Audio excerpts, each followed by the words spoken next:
Area 51 इंसानों द्वारा बनाई गई एक ऐसी खुफिया जगह जिसका रहस्य आज तक कोई नहीं जानता। एरिया 51 बदनाम है यूएफओ के एक्सपेरिमेंट के लिए। ऐसा माना जाता है कि एरिया 51 वो खुफिया जगह है जहां पर दूसरी दुनिया से आए लोगों के साथ मिलकर फ्यूचरिस्टिक प्रोजेक्ट पर काम करा जाता है। वहां पर एलियंस के ऊपर परीक्षण किया जाता है। दुनिया भर में मशहूर एरिया 51 उन खुफिया जगहों में से एक है जहाँ इंसान तो छोड़ो कोई परिंदा भी पैर नहीं मार सकता। अगर किसी ने एरिया 51 में घुसने की कोशिश की तो उसको शूट करने के साफ साफ ऑर्डर्स मिले हैं। यूएस गवर्नमेंट नहीं चाहती कि एरिया 51 का रहस्य दुनिया के सामने आए, लेकिन सवाल ये है कि सरकार एरिया 51 के रहस्य को दुनिया से क्यों छुपा रही है। ऐसा क्या है एरिया 51 के अंदर जिसको इतनी सुरक्षा की जरूरत है और वहाँ परिंदा भी पैर नहीं मार सकता। क्या वास्तव में एरिया 51 के ऊपर एलियन के ऊपर परीक्षण किया जाता है या असली सच कुछ और है। आप एरिया 51 के इस मैप को देखिए।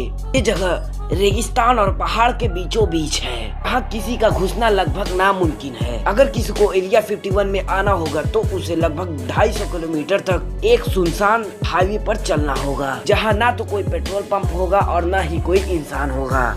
नेवाडा डेजर्ट में मौजूद ये जगह यूएस मिलिट्री की एक सीक्रेट फैसिलिटी है। अगर कोई भी व्यक्ति जो एरिया 51 में पहले काम कर चुका है उसने एरिया 51 के रहस्य को खोलने की कोशिश करी है, या तो उस व्यक्ति की रहस्यमय तरीके से मौत हुई है या तो सरकार द्वारा उसके सभी दावों को झुठला दिया गया है। साल 2014 में एक सीनियर साइंटिस्ट बॉयड बुशमैन ने एरिया 51 के रहस्य को दुनिया के सामने लाने की कोशिश करी। उन्होंने बताया कि वो एरिया 51 में एलियन के साथ मिलकर काम कर चुके हैं। वो एंटी ग्रेविटी प्रपल्सन सिस्टम पर काम कर चुके हैं। उनका मकसद था एक ऐसा स्पेसक्राफ्ट बनाना जो ग्रेविटी के खिलाफ उड़ सके। उन्होंने अपनी बातों को साबित करने के लिए कुछ तथ्य रखे। उन्होंने एलियंस के कुछ फोटोग्राफ दिखाए जो एरिया 51 में मौजूद हैं। जिस टेक्नोलॉजी पर वो काम कर रहे थे उन्होंने उसके स्केचेस भी दिखाए, लेकिन सरकार ने उनके इन सभी दावों को झुठला दिया और इसके कुछ ही दिनों बाद इनकी एक मिस्टीरियस तरीके से मौत हो गई। लेकिन सवाल ये है कि इनकी बातें कितनी सच थी। अगर इनकी बातें झूठी थी तो भला कोई सीनियर साइंटिस्ट 72 साल की उम्र में मरने से पहले झूठ क्यों बोलेगा। एक व्यक्ति थे बिल यू हाउस। उन्होंने अपने मौत से पहले दावा करा कि उन्होंने एरिया 51 के S4 साइट में एलियन टेक्नोलॉजी पर रिवर्स इंजीनियरिंग में काम किया है। उन्होंने बताया कि वो एलियंस के साथ डायरेक्ट कांटेक्ट में थे।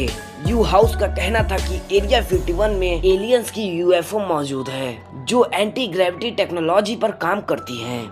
उन्होंने बताया कि वो जिस एलियन के साथ काम कर रहे थे उसका नाम जे रोड था, जो एक यूएफओ का पायलट था और इंसानों से टेलीपैथी के जरिए बात करा करता था। इन ऑफिशियल्स के द्वारा बिल यू हाउस के दावों को भी झुठला दिया गया। कुछ इसी तरह का दावा बॉब लेजार भी करते हैं। ये एक फिजिसिस्ट हैं और इन्होंने दावा किया कि ये एरिया 51 के S4 साइट में एलियन टेक्नोलॉजी पर 1989 में रिवर्स इंजीनियरिंग पर काम कर चुके हैं, लेकिन इनके दावों के बाद उसकी हिस्ट्री को ही बदल दिया गया। जो भी हो, लेकिन एरिया 51 में कुछ तो ऐसा हो रहा है जो हमसे छुपाया जा रहा है। अगर हम समय में थोड़ा पीछे जाएं तो ये साल 1947 के मध्य की बात है। ये वो समय था जब अमेरिका में यूएफओ को देखे जाने की घटनाएं सामने आ रही थी। 24 जून 1947 को एक प्राइवेट पायलट केनेथ आर्थोल्ड ने बताया कि जब वो एक प्राइवेट प्लेन को उड़ा रहा था तब उन्होंने सेटल शहर के पास एक पहाड़ी के पास एक साथ 9 यूएफओ को देखा।